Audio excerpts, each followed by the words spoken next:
So today I just wanted to cover FactoryTalk Motion Analyzer online. We're running version 6. We're going to jump into a new project.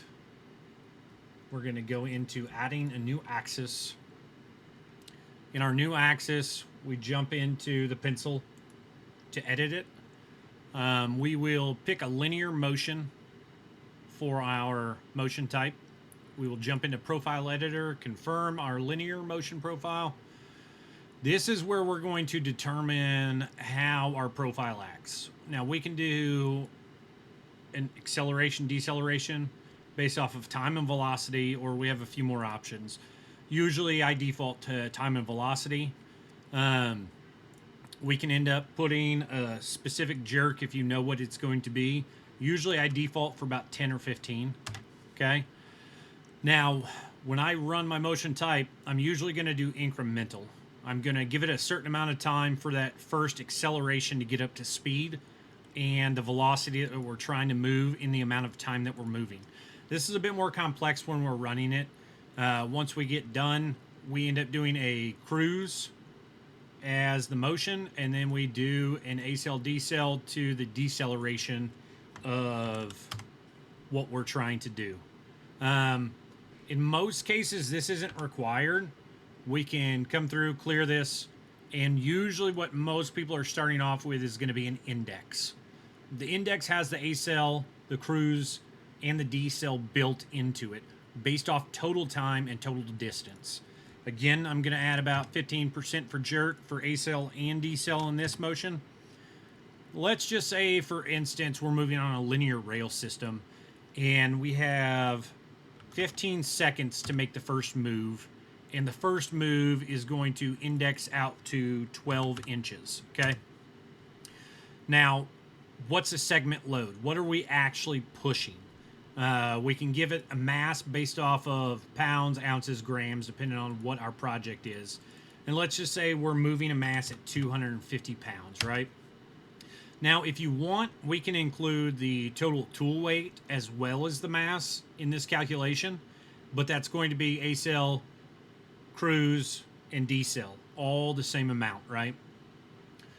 Let's say that for now we will just do segment load. We're going to add a dwell.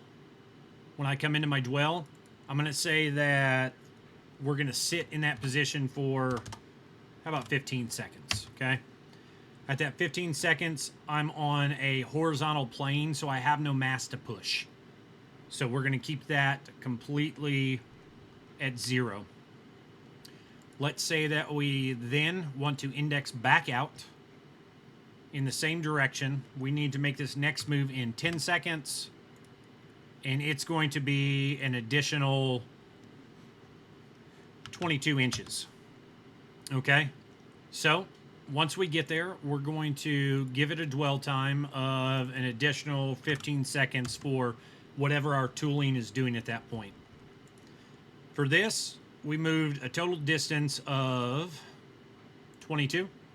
And on this one, we moved 12 inches. So that puts us out at 34. At this point, I'm going to retract all 34 back to the home position. We're going to come back into inches, and we're going to do a negative 34. And I want to accomplish that in 10 seconds. And now we're back at home. How long will we stay at home before we end up making our next move?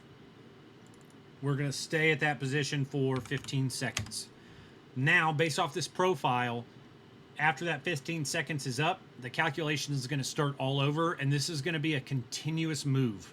That's the way it's going to calculate the heat dissipation for the devices that we're using in this. Let's jump back in here. For accel and decel, I did forget to do that.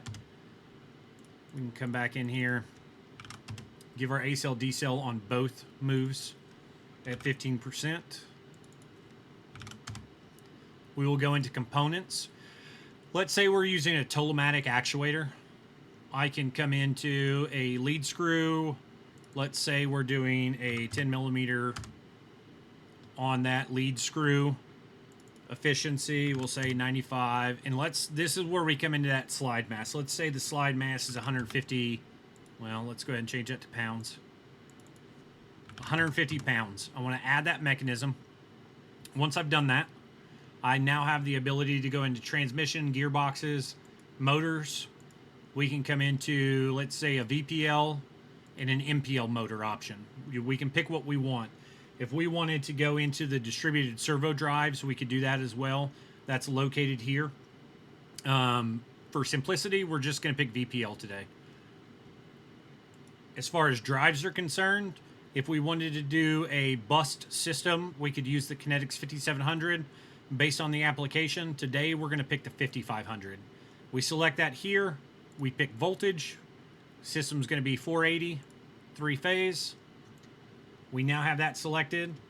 We come back up to our solution search. Click on that. It wants me to name the project. We're just going to say this is test 2.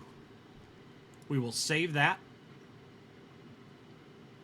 We will start searching for all items that are going to be applicable to this profile that we have. Again, if we need to come in here and make any changes, we can. This is where we're going to do the inclination. If we're at a 90-degree pulling up and down on a vertical rather than the horizontal I have it set up for, we can make those changes here. Solution search came back. Now we have our inertia ratio. Let's say we wanted the 3.4 to 1. Torque utilization, speed ut, peak current, bus, and thermal. We're all getting about 67% through here. As we scroll down, we can see all the different pages that we have available to us of results of 126. We go into analysis. That's going to give us our torque speed, power speed, thermal, and ratio analysis graph.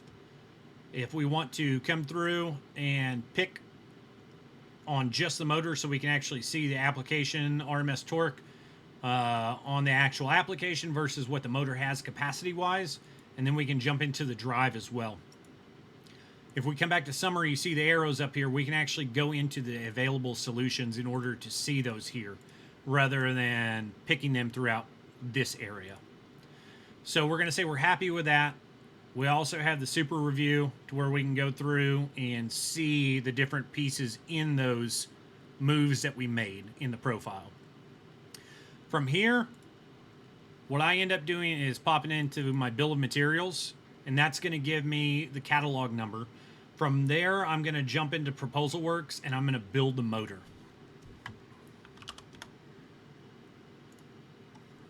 Once Proposal Works is up and running, we just take that piece right here. I'm going to copy it, partial part number, jump back in, and I'm going to dump it in the catalog number filter. Brings me to the Kinetics VPL low inertia servo motors, and this is where we start building it. Voltage class again is 480 like we had sized in the program. We're looking at a 100, so we're going to look at the frame size of 100 millimeters. Stack length, that's found in the number 3, so it's a 3-stack magnet. Speed rated is going to be F for the winding. Feedback, normally I default to the SEAL2 PID safety rated high resolution encoder for all motors unless otherwise stated by the RFQ. If we are doing telematic, we're going to go with that keyed shaft. A lot of couplings want keyless shaft when we're doing motion, but when we're mating up with that telematic actuator, we're going to choose keyed shaft. Brake option, usually we're jumping into 24-volt holding brake.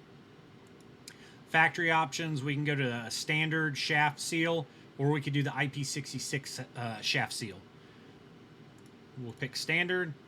Now we jump into the motor cable. With this being a 5500, I'm going to default to the DF single cable. We have a couple other options. We have the DG single cable. We can change different ones to kind of see parts and availability. We're usually going to go with continuous flex unless otherwise requested. And most of my quotes are going to come out with a 5-meter length unless I am told specifically otherwise. Max value is 50 meters. Go ahead and hit enter. We accept that. Now we're going to jump back into that motor. If we need some other type of accessories for this, we have a series air purge kit. If we're in some type of area where we're worried about contaminants coming back across. We have a kit shaft seal for the VPL 100 motors. And then we have a few other options that are available for some of the larger size motors or different type motors. I'm going to hit accept. I'm going to jump back into my proposal. I'm going to pick just the ERS, which is going to be hardwired safety. ERS2 is going to be what we use for safety over Ethernet. I can type that here. That will jump us into the parts builder just like you saw on the motor. But since I know it's the exact drive I want, I can dump it in the add catalog part number without going through the drop down menu, and it will auto populate, and it does have that patch cable available. From this point, I usually take a screenshot, send this into my inside sales or the account manager, and have inside sales start working on a quote for us. We also have the project report overview. Now, when we click that, we have the ability to hit print, save as a PDF, and this is going to give you the motion analyzer application. We named it Test 2, and it's going to come through and give us that project overview, details of the axis, the actual move with voltage tolerance. We actually have the drive and the motor here. We have the printouts here of those, and then we have all those tables that I showed you earlier right there. And then your additional resources of what we need in order for installation and some of the different technical publications for installation. If you guys have any more questions, let me know. I'm more than happy to dive into a more detailed motor application that is specifically geared towards your customers and what you're trying to accomplish. If you guys have any more questions, any more follow-ups, please feel free to reach out. Thank you and have a great day.